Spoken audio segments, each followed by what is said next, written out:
Hey, Ready to go. it's me.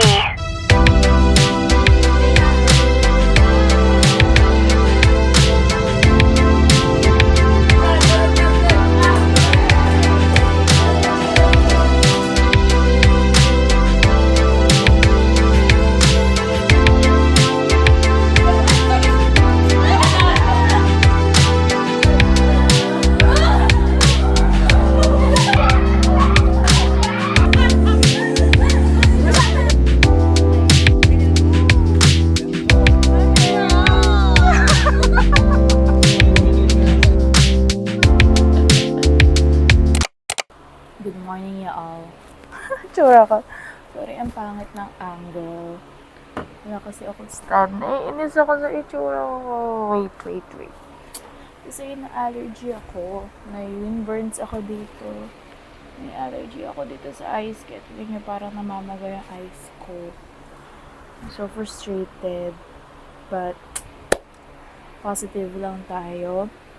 Meron tayong weekend trip to Zambales. Today is Friday, May 16, 6:48, and nag-aayos na ako kasi 8 kami aalis ni Raiden. Kasama namin yung mga churchmates namin.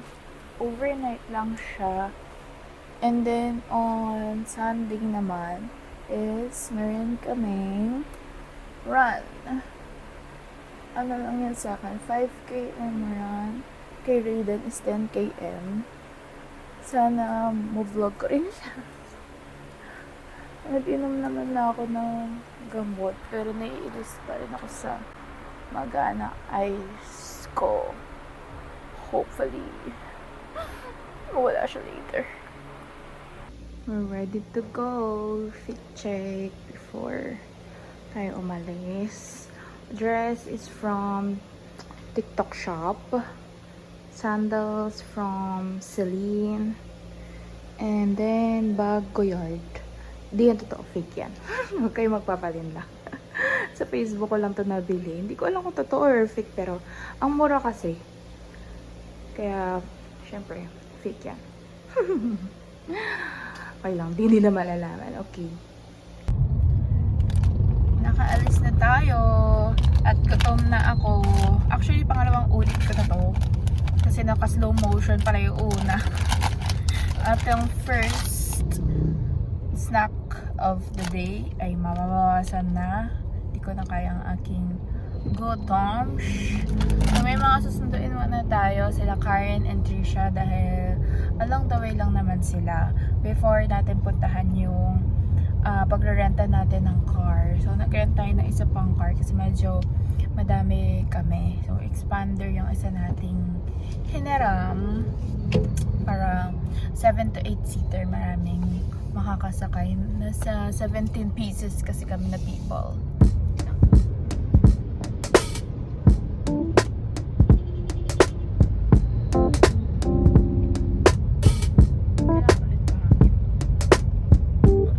Let's go! Bye ka na! Bye! Nag-rent na namin. Nakuha namin. And now we're gonna go. Oh, may chicken! Nandito kasi yung chicken wings. Pagbaba namin, bawas na ito.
Good morning! It's the next day. 8:24 AM. Nakapag breakfast na kami. And nagpunta sila lahat ng beach. Hindi na ako sumama kasi ang kate-kate talaga ng buong pagkatao ko. Kaya naligo na lang ako and then mag-aayos na ako. Pagbalik nila mag-photo shoot na kami. Lunch and then uwi na. Then tomorrow naman is my run tayo na early morning. So hopefully makatulog ako.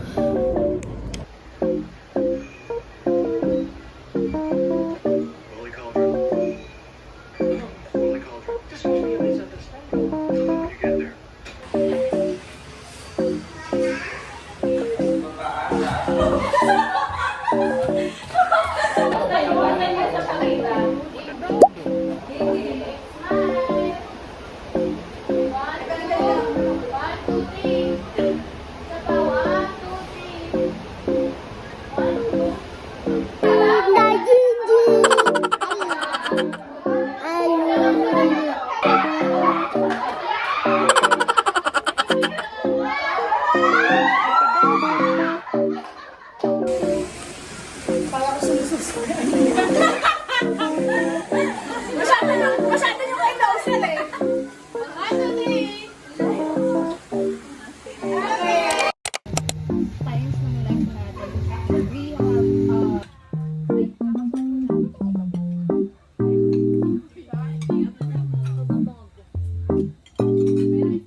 Stopping by here at Kaka-Coco. Ano?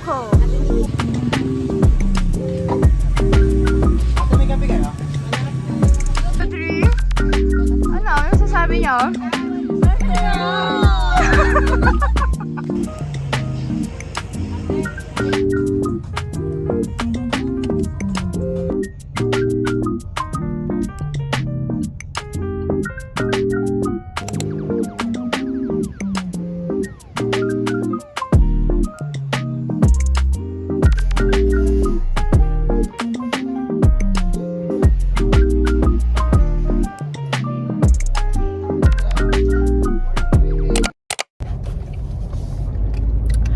Na kami sa stopover itong Triboa Cafe, kung yun man ang pronunciation niya, and super sarap, very recommend if galing din kayo sa Zambales and gusto niyo mag stop over for coffee.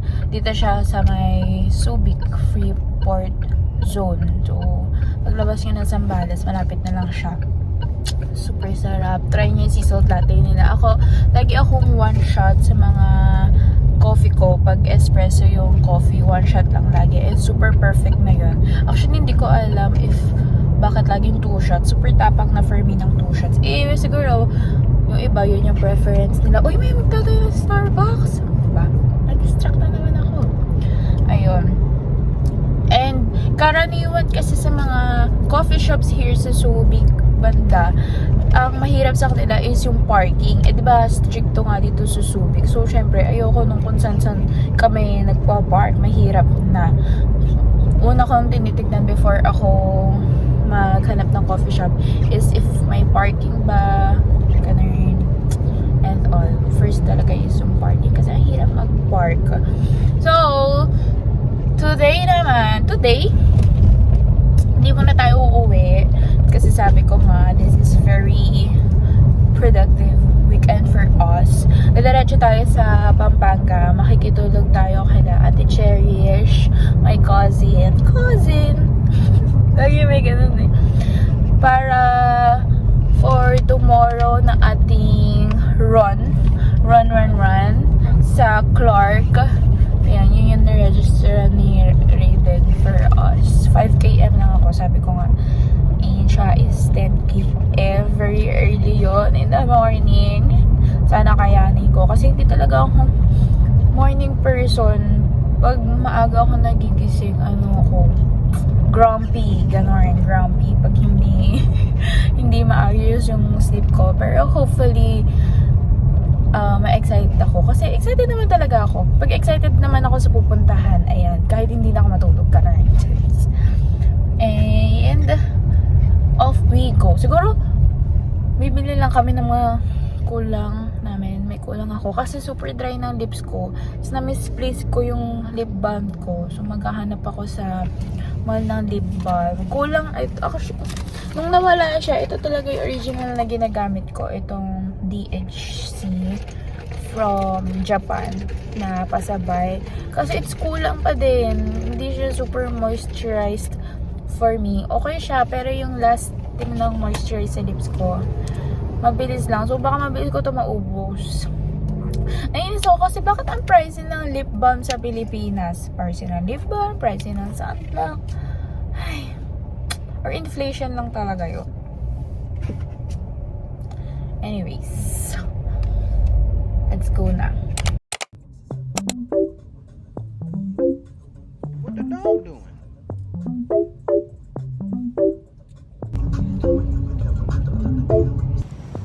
We're here. Yes, let's go. Sobrang excited ni Raiden. To the point na nasa bahay pa lang kami, nagwa-warm up na siya. Lalaruin lang natin to, guys. Easy lang to.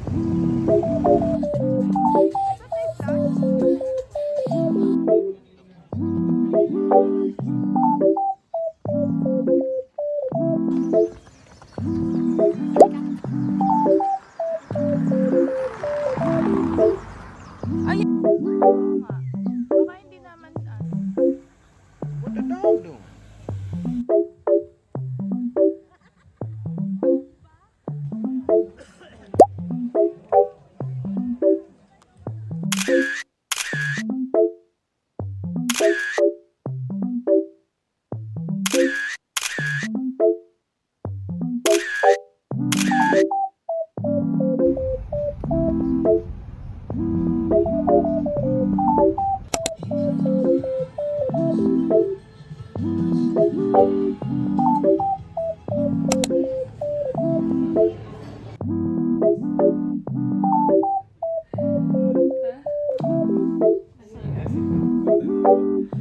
Oh, shot.